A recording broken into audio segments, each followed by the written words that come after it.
여러분 오늘도 잘 견디고 계십니까? 김명준의 뉴스파이터입니다. 태아를 임신 몇 주차 때부터 사람이라고 부를 수 있을까요? 의견이 분분하겠습니다만 36주차, 다시 말해서 임신 9개월을 꽉 채운 태아는 누가 봐도 사람일 것입니다. 엄마 몸 밖으로 나올 일만 남았으니까요. 그런데 그 36주차 태아를 중절 수술했다면 그건 낙태입니까? 살인입니까? 그 태아는 사람입니다. 그렇다면 중절 수술을 집행한 의사와 아이 엄마는 사람입니까? 사람이에요? 8월 13일 화요일 김명준의 뉴스파이터 잠시 뒤에 이 사건 다뤄보도록 하겠습니다.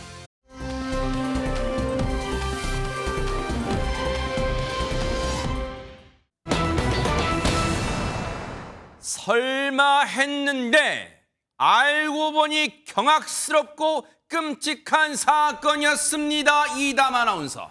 네, 9개월 차 낙태라뇨. 제목만 봐도 끔찍한데 이 끔찍한 과정을 영상으로 찍어서 이 사건의 주인공이 직접 업로드를 했습니다. 뭐라고요? 그 영상부터 먼저 보시겠습니다. 세상에 네.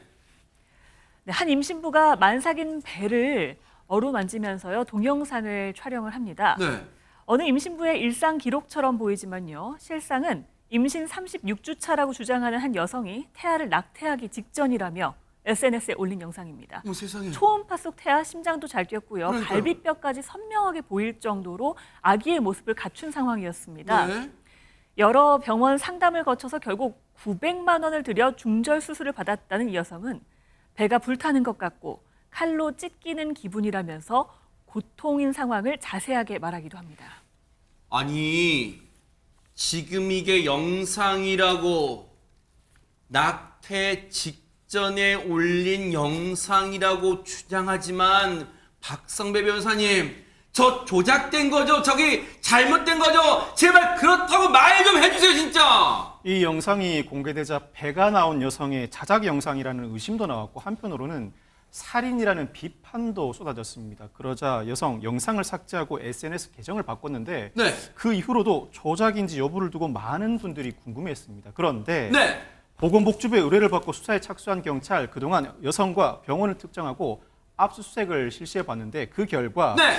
조작이 아닌 것으로 판단했습니다. 뭐라고요? 이 여성은 지방에 거주하는 20대 여성이고 병원은 수도권에 소재한 것으로 파악됐는데 압수수색을 통해 확보한 의료 기록상 태아는 생존하지 않았습니다.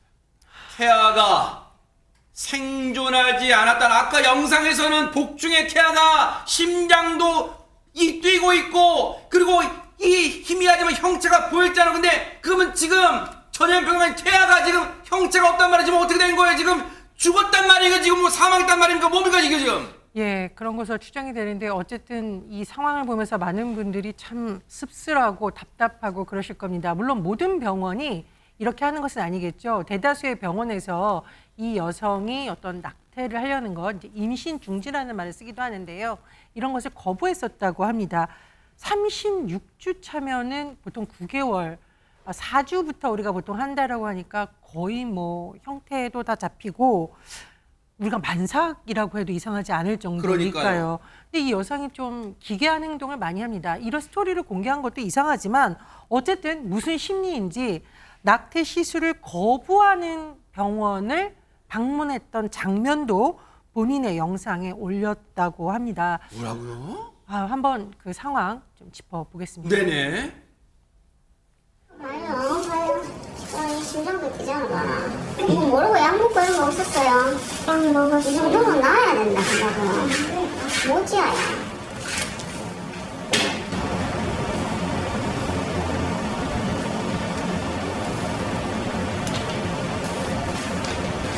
심장도 이러지 않잖아. 이게 이런 병원들이 누가 봐도 정상인 거잖아. 일반적인 거잖아요. 9개월에 심장도 쿵쾅쿵쾅 뛰고 하는 저 태아를 어떻게 진짜 낙태를 한다는 거예요. 그렇다면 보세요. 저 병원을 비롯해서 세 군데에서 이 여성은 이 낙태 시술을 원했지만 거절당했다는 거. 그러면 지금 버젓이 낙태를 한 이 수술 의사는 어떻게 되는 거예요, 최진명 변호사님? 참, 좀 전에 앵커가 설마가 사람 잡는다 했는데 말 그대로 정말 설마 했는데 사람 잡은 케이스가 아닌가 하는 그런 생각이 그러니까요. 듭니다. 정말 어이없고 지금 저희가 법률 공부를 할 때 형법에서 제일 처음에 하는 것이 생명권 아니겠습니까? 결국 태아에서 언제 사람으로 되어서 낙태죄가 아닌 살인죄로 처벌받느냐, 요 기준이 전 세계적으로 논란이 됩니다. 그런데 독일을 비롯한 대한민국의 통설적 견해는 독립호흡설, 엄마의 태반이 아니고 태반에서 분리해서 폐로 숨을 쉴 수 있을 때면은 그것은 태아가 아니고 사람이라고 봅니다. 하하. 지금 말씀하신 것처럼 네. 지금 36주였다고 하면은 임신 9개월. 사실 칠삭동이도 옛날에도 살았을 정도로 사실 지금 현재 의학 기술이라고 한다고 하면은 9개월 됐다라고 하면은 사실상 체외로 배출되었을 때에 그 태아를 넘어서 독립해서 폐로 호흡할 수 있는 정도라고 보면 무리가 없다라고 봅니다. 그렇기 때문에 이번에 같은 경우에도 법원에서 경찰이 살인죄로 압수수색 영장을 신청을 했을 때에 살인죄에 대한 일정 부분 소명이 있다고 해서 압수수색 영장을 발부했는 건 아니겠습니까? 물론 최종적으로 이 부분에 대해서는 수사를 해서 재판을 바라봐야 알겠습니다만 지금 아까 그 영상을 봤을 때 했을 때 이 정도라고 하면은 사실상 혼자서 폐로 호흡할 수 있을 정도가 됐을 가능성이 매우 큽니다. 그렇기 때문에 지금 그 보건복지부를 비롯해서 이거를 살인죄로 지금 고발을 해달라 의뢰했는데 네. 앞으로 수사 지켜봐야겠습니다만 제 어떤 그 소견 그리고 지금 그 보건복지부도 34주 태아를 낙태한 의사를 살인죄로 처벌했는 그런 선례에 비추어 봤을 그런 때에 판례가 있어요? 그렇죠. 그렇기 때문에 이 사안은 생명의 존엄, 요즘 하나하나의 생명이 얼마나 소중합니까? 그런 부분에 대한 경종을 울리기 위해서라도 이 부분에 대해서는 엄중한 형사 책임이 필요한 것이 아닌가 생각합니다. 그런데요, 이게요, 안진영 기자님, 형사 처벌은 어떻게든지 저희가 차분하게 눈 부릅뜨고 따라붙어 보면 되는데 이런 짓을 한 게 이게 사람이에요? 이런 인간을 의사라고 우리가 불러야 되는 거예요. 지금 이 의사입니까 이게 지금? 네, 그렇기 때문에 대한의사협회는 이 의사에 대해서 징계심의에 회부하기 위해 의결을 했습니다. 중앙윤리위원회의 판단을 받아보겠다는 건데 일단 36주차 태아의 경우는 출산 후에도 잘 자랄 수 있는 아기라고 볼 수 있다는 거죠. 환자의 생명과 안전을 위해 언제나 최선을 다할 의무가 있는 의사가 이 같은 비윤리적인 행위를 저지른 것에 대해서 강력히 대처하겠다고 했고 임현택 의협 회장도 SNS에 글을 올렸습니다. 그 내용을 보면 천일 공로할 일이라고 성토했고요. 당연하죠. 모든 수단을 총동원해 해당 의사를 엄히 징계하는 동시에 사법부에도 엄벌을 탄원하겠다는 입장을 밝혔습니다. 그래요. 의사협회가요, 제 식구 감싸기란 비판을 받지 않으면 이 몹쓸 의사, 인간같이 사람같이 하는 의사한테 반드시 철퇴를 내리도록 진짜 그렇게 조명해 주시기를 바랍니다. 지켜보도록 하겠습니다.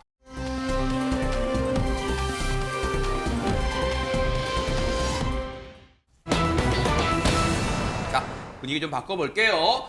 빵빵 터지는 일요일의 하이탈. 아니, 우리가 보통 안동 하회탈 이런 얘기는 들어봤지만 일요일의 하회탈은 대체 무슨 말인 거예요, 이담 아나운서? 그러니까 하회탈은 경북 안동의 하회마을에서 만들어져 내려오는 탈이죠. 네. 그 국보입니다. 아하. 그런데 하회탈을 꼭 닮은 국보급 MC가 또 있죠. 남희석 씨입니다. 아하. 남희석 씨가 하회탈을 너무 닮아서 가끔 경북 안동 출신이냐고 물어본대요. 이제 하회탈 어머 진짜. 충남 고령 출신이죠. 어허. 남희석 씨가 전국 노래자랑의 MC를 맡은 지 벌써 넉 달이 더 지났습니다. 아, 그래요? 요즘에 이 전국 노래자랑을 시작할 때 인사를 이렇게 한다고 합니다. 뭔데요? 일요일의 하회탈 남희석입니다. 라고 한다고 합니다. 관련 좋은데요? 영상 함께 보시겠습니다. 아하, 네. 전국! 왜 안 따라요? 전국!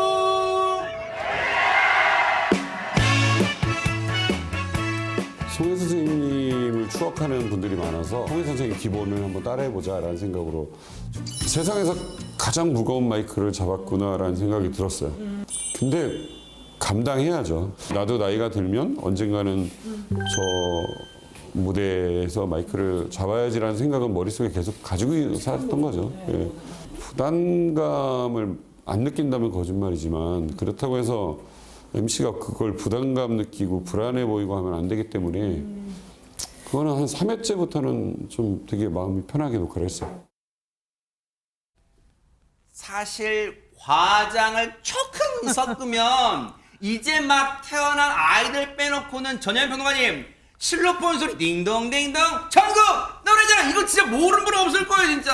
아유, 거기까지 하시면 안 됩니다. 전국 노래대장 짠딴딴딴딴. 아마 시청자분들 입에 저절로 미소가 번지시죠. 그렇다 보니까 남희석 씨 빵빵 터트린다라는 말이 나온다고 합니다. 뭐가 터지냐? 입담이 너무 좋아요. 말을 너무 잘해서 입담이 터지니까 관객석에서도 미소가 터지고 그래요? 또 남혜석 씨 특유의 화해탈 미소가 터지고 그럼 어떻게 되겠습니까? 시청률도 터지고 있다. 이런 소식이 전해지는 그래요? 겁니다. 네. 네, 지난 일요일 방송된 전국 노래자랑 경상북도 성주군 편이었는데 7.2%를 기록했다고 합니다. 올해 들어 두 번째로 높은 수치라고 하는데요. 이 남희석 씨가 전국 노래자랑의 MC로 발탁돼서 활동한 게 지난 3월 30일입니다. 어허. 그런데요, 전국 노래자랑 시청률이 쭉쭉쭉쭉 지금 보시면은 계속 상승세를 타고 있습니다. 어허. 첫 방송 때 5.5%, 그리고 그 이후에 5에서 6%를 유지하다가 최고 시청률은 7.4%를 기록했다라고 합니다.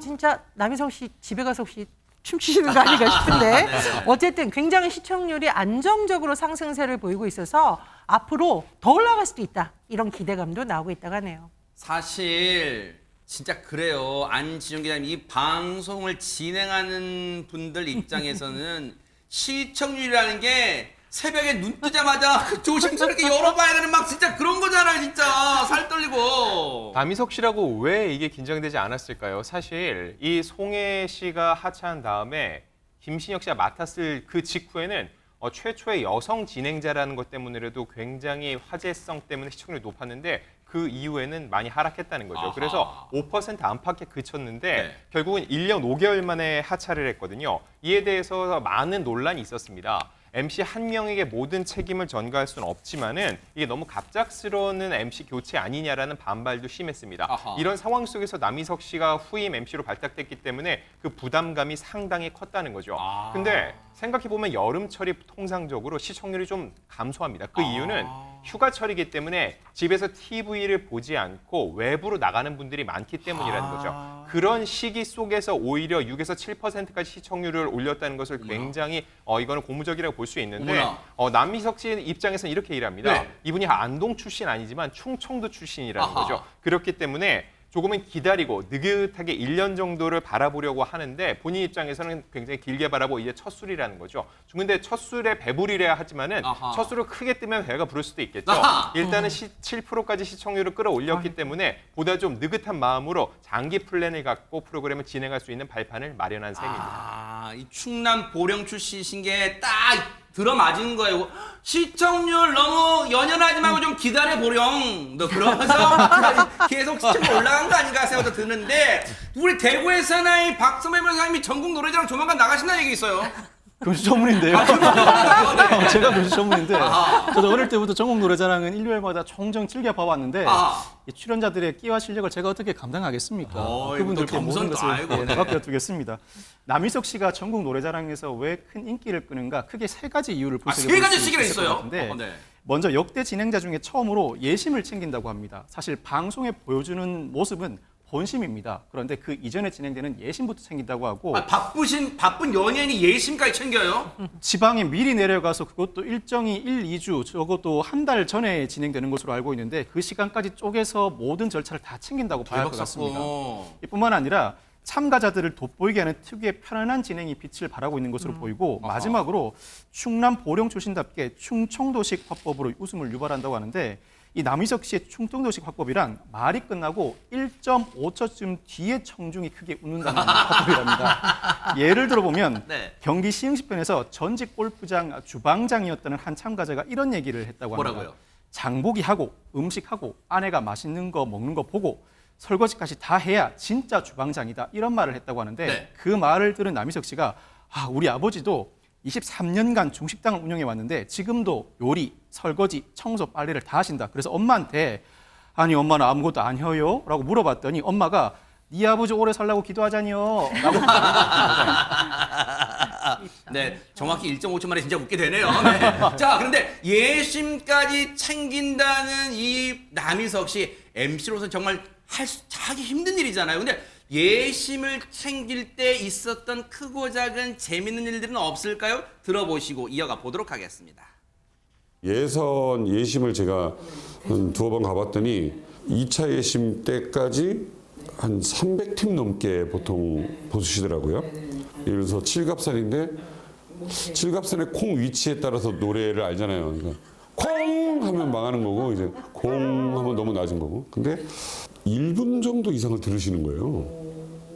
망했는데 뒤에 지금 몇백 팀이 남아 있는데 근데 여기 용기 내서 시간 빼서 직장에 눈치 보고 나오신 분인데 장사 아침 접고 나오신 분인데 그래도 우리가 1절 앞에 1절까지는 들어야 되지 않느냐.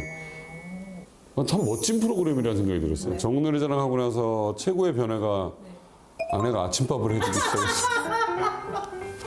요즘 아침밥을 다시 먹고 있습니다.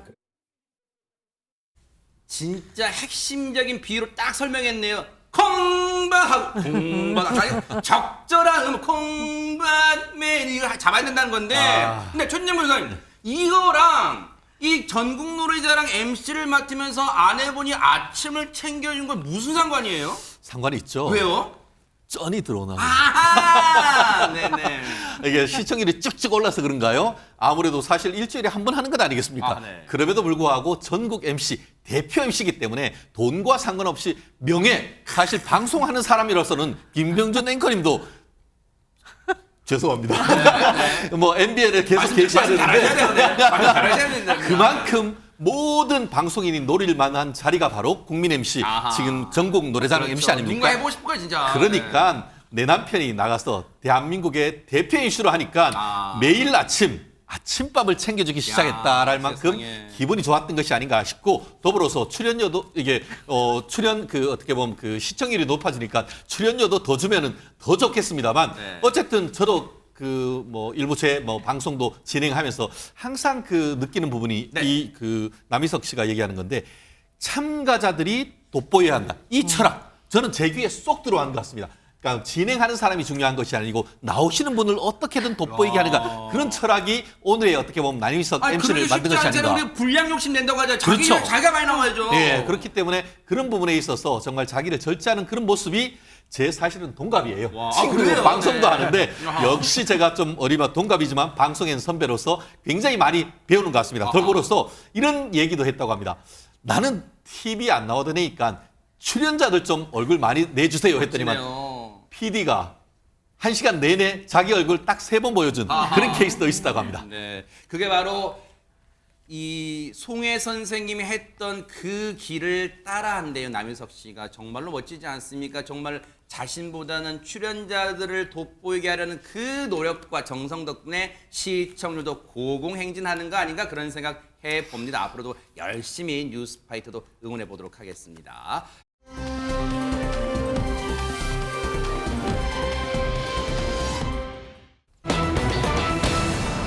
자, 분위기 바꿔볼게요. 아니, 대박 사건. 음주운전을 뜯어 말려도 못하게 뜯어 말려도 모자랄 판에 서로 하겠다고 티격태격. 이게 레알입니까? 이담 아나운서. 그러니까 이게 지난달 26일 새벽 4시쯤에요. 대구의 한 길거리에서 벌어진 일입니다. 두 남성이요 티격태격하는데 서로 운전석에 앉겠다고 티격태격하는 모습이 포착이 된 뭐라고요? 겁니다. 대체 왜 서로 운전을 하겠다고 한 걸까요? 영상으로 함께 보시겠습니다. 참네. 남성 2명이 서로 운전석에 타겠다면서 승강이를 벌입니다. 보시고 한 남성은요 운전석에, 다른 남성은 결국 뒷자리에 타더니 그대로 출발을 합니다. 네. 이를 CCTV로 보던 관제센터 요원이 112에 바로 신고를 했고요. 네. 출동한 경찰들이 주변을 수색하는데 저쪽에 황급히 도주하는 한 차량을 목격합니다. 그렇게 쫓기는 추격전이 시작됐는데요. 빠른 속도로 도주하던 용의 차량 결국 사고도 내고요. 사고를 낸 후에는요. 역주행까지 하면서 도망쳤다고 합니다. 아니, 지금 보세요. 영상만 봤을 때는 아니 운전을 보통 이제 취미로 운전을 즐겨하는 사람들일 수 있겠다. 왜냐면 내가 할게 아니야. 네가 하지 마. 내가 한다. 뭐 이렇게 운전을 서로 하려고 했던 사람. 근데 경찰차 순찰차를 보니 냅다 내뺀다 주행을 친다. 뭔가 수상한 냄새가 납니다. 전현 평론가님. 네, 수상한 예감이 맞았습니다. 바로 음주운전 차량이었어요. 저 두 남성 보면 아이 너가 피곤하니까 내가 할게 이게 아니라 뭔가 좀 이상하죠. 맞습니다. 술에 취한 모습이죠. 정말 잘못된 우정입니다. 어쨌든 관제센터에서 저걸 보고 수상하게 여겨서 112로 신고를 했고요. 경찰이 출동을 했습니다.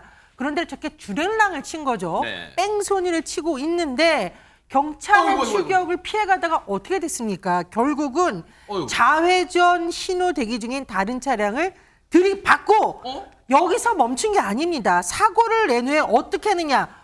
역주행하면서 또 도망을 쳤습니다. 허허, 저 골목까지 뺑소니를 한다는 것은 저 골목에는 물건 사러 나오신 분도 있을 수 있고 행인분들이 많을 수 있잖아요. 지금 위험천만한 순간이에요. 관련 얘기 들어보시고 이어가 보도록 하겠습니다. 도중에 이제 음주 사고 신고 들어왔고 이동 후에 도주한다는 신고도 있어서 지금 추격하는 차가 뺑소니 차다라는 느낌이 직감적으로 들어서 도주 경로를 제가 미리 파악해가지고 그쪽으로 미리 이동해서 추격 시작하고 제가 2분 만에 잡았습니다. 아니 요즘 박성배 변호사님 음주 운전하고 사고 낸 후에 현장에서 이탈 즉 내빼는 거 도주하는 거 뭐 유행인가요? 그 김땡땡 그 사람 사건 이후에요.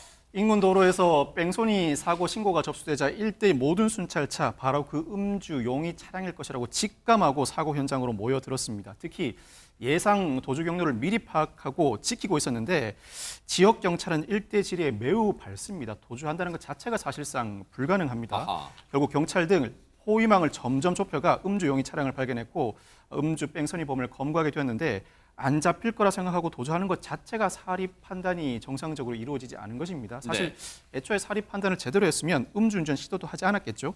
결국 음주운전 자체도 중하지만 상황에 따라서는 특가법상 도주치상이나 도로교통법상 사고 미조치죄가 추가로 성립할 가능성이 있고 음주운전 자체도 도로교통상의 위험도 크게 야기했을 뿐만 아니라 이 공무 수행에 상당한 지장을 초래한 만큼 피의자 예상보다 중한형이 선고될 가능성이 높습니다. 이 저 몹쓸 사람들의 행동을 유심히 지켜보던 매의 눈을 가지신 관제센터 요원분의 그 신고 덕분에 빠른 시간 내에 검거할 수 있었던 거예요. 정말 관제센터 요원분들 정말 감사의 박수를 보내드리고요. 이 대한민국 땅에서 음주운전 4글자가 사라지는 그날까지 뉴스파이터 눈 부릅뜨고 정말 이런 사건들 고발해 보도록 하겠습니다.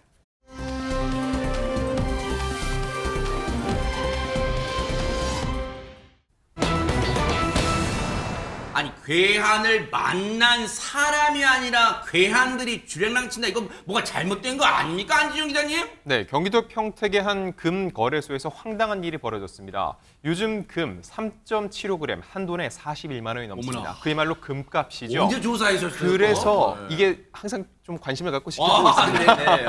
그러다 보니까 아예 이 금을 털겠다고 나선 도둑들이 있었는데 중요한 거 정작 금은 손도 못 대보고 주랭랑을 쳤다고 하는데 과연 어떤 일이 벌어진 건지 영상을 통해 만나보시죠. 네네.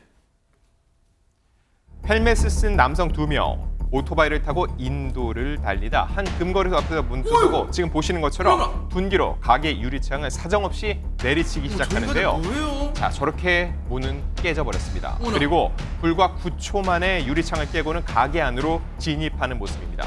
근데 이 남성 내부를 둘러보고선 저렇게 잠시 멈칫하다가 금이 있어야 할 진열대에 텅텅 빈 것을 알고 어머나. 저렇게 다시 빈손으로 가게를 빠져나간 후에 오토바이를 타고는 달아나 버리는 모습입니다. 일단은 저 9초 만에 둔기로 유리창을 박살내고 진입한 데서 우리가 어안이 벙벙했는데 앞서 내부 CCTV를 보니까 진짜 진열대에 텅텅 비어서 일단 천만 다행이긴 한데 왜 거기에 아무것도 금이 없었던 거예요? 뛰는 도둑 위에 나는 금속업자가 있었다. 이렇게 되는 것 같습니다. 결국 뛰어봤자 벼룩이다. 이렇게 됐는데 알고 봤더니만 현대과학기술의 개가 자동 금고가 있었던 것이죠. 평소 때 이제 영업을 할 때는 위에 이렇게 쫙 그 금을 보기 좋게 진열해 있었지만 네. 실제 퇴근할 때 버튼을 딱 누르면은 네. 위에 이렇게 쫙 이 금이 쓱 내려가고 위에 철제로 된 아주 튼튼한 위에 가림막이 되면서 마치 어떻게 보면 우리 SF 영화에서 보는 그런 어떤 근거가 있었던 것이죠. 저를 내려가네. 어머머머. 그렇죠. 저것을 모르고 들어왔다가 황당한 상황을 보고 닥쳤던 게 금쫓던 도둑 이게 황당하게 해서 패닉에 빠진 어이없는 상황이 된 것 같습니다. 그러네요. 이런 장치가 있었다는 근데 걱정되는 게 또 이런 장치 있다는 거 알고 또 이 범죄자들이 또 머리 딴 데 쓸까 봐 걱정되는데 어쨌든 관련 얘기 들어보시고 이어가 보도록 하겠습니다. 별도 동종정과는 없어요. 제작업체 분하고 통화를 했는데 빠루를 제끼고 뜯어내고 가져갈 수 있지 않느냐. 시간이 많이 걸린다고 하네요. 30분은 걸릴 것이다 라는 게 제작업체 측 얘기예요. 아마 시청자분들도 와 저런 장치가 있어 하시는 분 많으실 텐데 그런데 걱정되는 게 전현 평론가님 이 금거래소에서는 진열대 금이 텅텅 비었다고 생각하고 이 허탕을 쳤지만 저 나쁜 인간들이 다른 데를 털려고 나쁜만 먹을 수도 있잖아요. 예, 근데 전해진 소식에 따르면 현재까지 추가 피해가 발생한 곳은 없는 것으로 알려져 있습니다. 그리고 이 2인조 도둑이 지금 추정컨대 초범인 것 같은데 굉장히 좀 어설픈 것 같아요. 네. 일단 저쪽에 침입했지만 금부치도 못 찾아냈고 당황해서 이제 도망을 간 겁니다. 오토바이를 타고 충북 청주에 있는 한 숙박업소로 갔다라고 하는데요. 네. 지금 뭐 일부 장면이 찍힌 것으로 추정이 됩니다만 사실 오토바이 같은 경우에는 번호판을 가렸어요. 경찰이 계속 추격을 했습니다. 그리고 네. 범행이 일어난 지 약 17시간 30분 정도 지나서 검거된 것으로 알려졌는데 지금 보시는 장면 보면 계속 동그라미가 지금 나왔었죠. 네. 지금 저 어설픈 도둑이 어떻게 되느냐. 범행 당시 유리창을 깨다가 다쳐서 지금 붕대를 감고 있는 겁니다. 그러니까 뭐 나름대로 본인들은 계획을 셌겠지만 금부치도 찾지 못했고 범행에 실패했고 저렇게 부상까지 입은 모습입니다. 그러니까요. 참 아두네요. 어리숙해요. 왜 그런 노력과 정성으로 딴 일, 선하고 착한 일고 올바르게 사는 일 있으면 이미 성공했을 것 같은데 박선배 변호사님. 근데 이 인간들 이 죄질은 결국 가볍게 볼 수 있는 건 아니잖아요. 친구 사이인 30대 남성들 대출 빚이 많아서 범행을 저질렀다고 진술했습니다. 경찰도 이 피의자들이 금거래소에 금고형 진열장이 설치된 사실을 모르고 침입한 것으로 판단하고 있습니다. 뿐만 아니라 범행 장소가 경기도 평택인데 피의자들이 청북, 청주까지 이동했습니다. 경찰은 둘 중 한 명의 주소지가 청주이다 보니 이 청주로 이동한 것으로 보이는데 다만 추적을 피하기 위해서 숙박업소를 이용한 것으로 판단하고 있습니다. 경찰은 피의자들에 대해서 특수절도 미수 혐의로 구속영장을 신청했고 오늘 오전에 영장실질심사가 열린 이후에 오늘 오후에 결과가 나올 것으로 보이는데 피의자들 입장에서는 훔친 게 없는데 구속돼야 하나 억울하다고 생각할 수도 있을 것 같습니다. 그렇지만 비금속은 특별자산으로 취급되고 침입 절도 유형인데다 흉기를 휴대했고 2인 이상이 합동해서 절취를 시도했습니다. 구속영장이 발부 안 될 수도 있지만 발부되어도 하등 이상할 게 없는 사안입니다. 저 인간들은 어리석은 거예요. 앞서 보세요.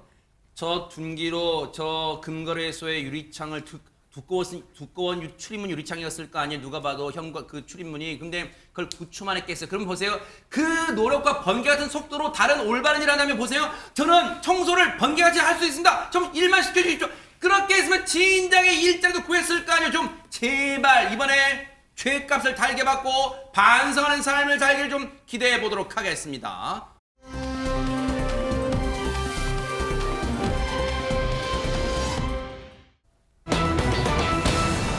이것은 지하철역인가 화장품 가게인가 뭔 얘기를 하고 싶은 걸까요? 이담 아나운서 대박 사건. 요즘 젊은이들이 참 많이 가는 핫플레이스 중에 하나가 서울의 성수동인데요. 네. 바로 성수역 이야기를 하고 있는 겁니다. 어허. 성수역이요. 올 10월부터는 그 지하철을 타고 성수역을 가시면 이런 안내 방송을 들으실 수가 있습니다. 이번 역은 성수. CJ 올리브영역입니다. 네? 해당 업체가요 10억을 주고요 서울교통공사에 이 역 이름 옆에 업체 이름을 쓸 수 있는 권한을 낙찰받았기 때문입니다. 그런 것도 있어요? 네, 그런 게 있습니다. 그런 사업이 있는데요. 해당 업체는요 인근 건물에 대형 매장 개점을 앞두고 있습니다. 성수역 근처에 실제 해당 업체 매장들이 좀 있긴 하거든요. 네. 작은 매장들인데 이제 이번에 굉장히 큰 대형 매장을 또 연다고 해요. 그래서 여기 이제 입찰을 하게 된 건데 입찰 기초 금액이 2억 9,900만 원 정도가 됐다고 합니다. 그런데 이거의 3배가 넘는 10억으로 낙찰을 받게 된 겁니다.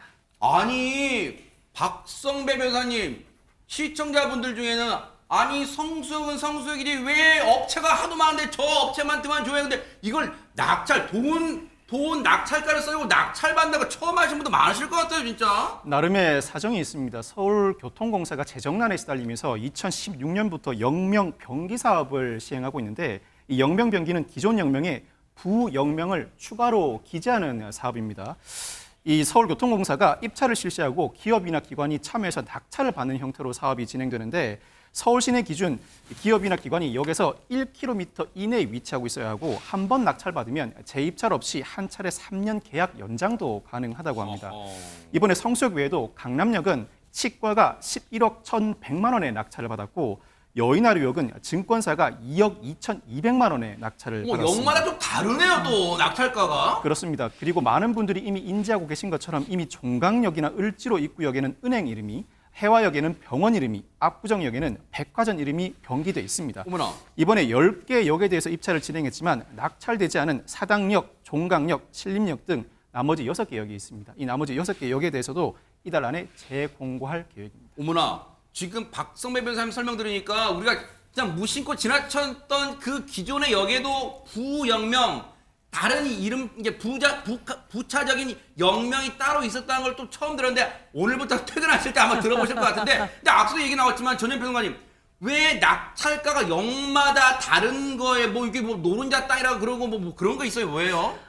좀 전에 이담 아나운서님의 설명 중에 핫플레이스라는 단어가 등장을 했죠. 말 그대로 요즘 뜨는 곳, 거기 한번 가봤어? 라는 인기 있는 역일수록 아무래도 입찰에 도전하는 기업들이나 관계기관이 많고 이게 입찰에서 최고가 낙찰 방식입니다. 그렇다 보니까 아무래도 역마다 인기가 다르다는 거죠. 기업이나 기관 입장에서는 소비자들이라던가 관광객을 대상으로 마케팅을 해야 되기 때문에 아무래도 수송인원, 우리가 흔히 말하는 유동인구가 많은 곳, 또 요즘 젊은 사람들이 많이 모여서 마케팅 효과를 거둘 수 있는 곳, 이런 곳이 아무래도 많은 곳이 입찰에 응하고 그렇다 보니까 가격이 달라지는 것으로 보입니다. 야, 근데 이번에 낙찰을 받은 역, 그런 역적이 여러 개 있었잖아요. 근데 그 중에서도 주목을 받는 역이 있다는데 어딜까요? 궁금한데요, 안지용 기자님. 단연 강남역일 텐데요. 일단 이번에는 11억 1,100만 원에 낙찰이 됐죠. 이전까지 최고역은요, 이 을지로 3가역, 신한카드가 병기 중이었는데 8억 7천만 원이었습니다.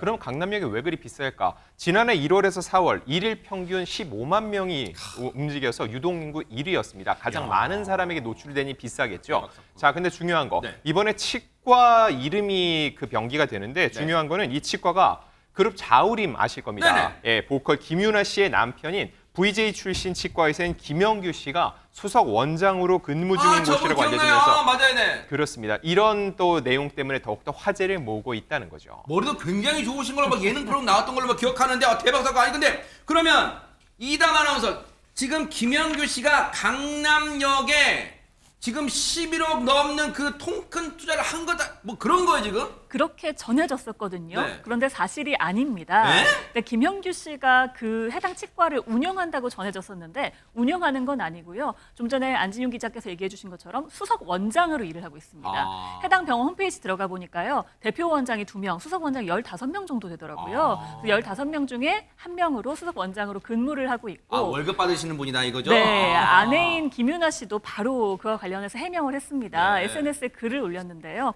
우리 아무 관련 없는 내용이 기사에 나와서 자우림이 언급되고 있다라면서 김형규 씨는 해당 치과에 페이 닥터로 근무를 하고 있다. 어떤 치과도 운영하고 있지 않다라고 전하기도 했습니다. 돈 많이 벌겠네요. 월급 받이 많이. 네. 그렇긴 하겠죠. 네.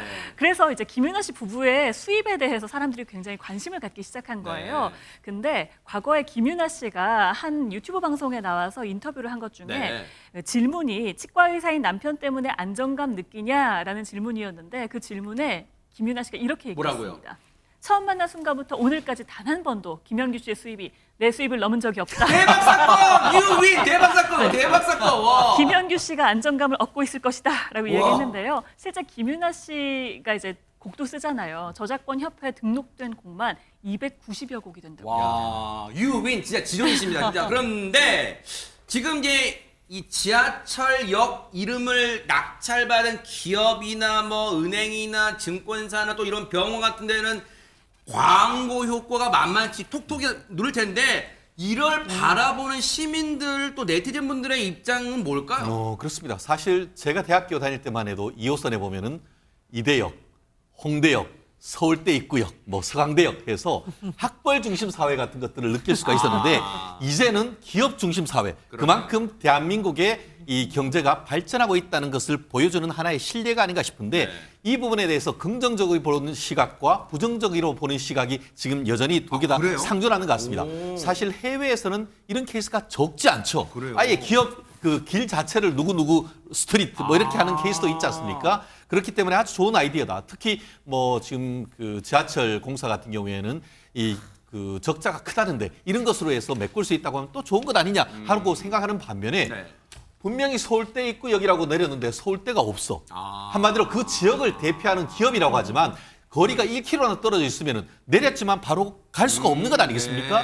그런 어떤 현실과 그 위치의 이름의 부조화에서 나오는 어떤 국민들의 혼란 이런 부분이 있을 수 있기 때문에 좀 더 신중하게 접근해야 된다는 그런 찬반 양론이 엇갈리고 있습니다만 어쨌든 지금 이와 같은 어떤 자본주의화, 지역 대표성의 어떤 랜드마크화 이런 것들은 분명히 진행되고 있는 현상임에는 분명한 것 같습니다.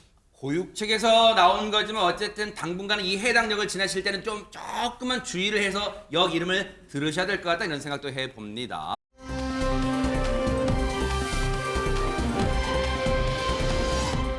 전 세계가 바삐 돌아가고 있는데 첫 번째 가볼 나라 어딜까요, 이담 아나운서? 네, 영국으로 가보겠습니다. 얼굴 없는 화가로도 유명한 영국의 그래피티 아티스트죠. 뱅크시 이야기를 해보려고 하는데요. 네. 뱅크시는 도둑처럼 몰래 그림을 그리고 가서 또 얼굴 없는 화가로도 유명하고요. 네. 그런데 이 그림이 도둑을 맞았다는 어머나? 겁니다. 대체 어떻게 된 건지 영상 보시겠습니다. 네. 네, 검은 복면을 쓴 남성이 사다리를 오릅니다. 이 남성이 노린 것은 다름 아닌 늑대 그림이 그려진 위성 안테나였는데요. 보는 눈이 많고 지금 찍고 있는 사람도 있잖아요. 그런데 안테나를 쑥 뽑더니 그냥 사다리 아래에 있는 일행에게 건넵니다.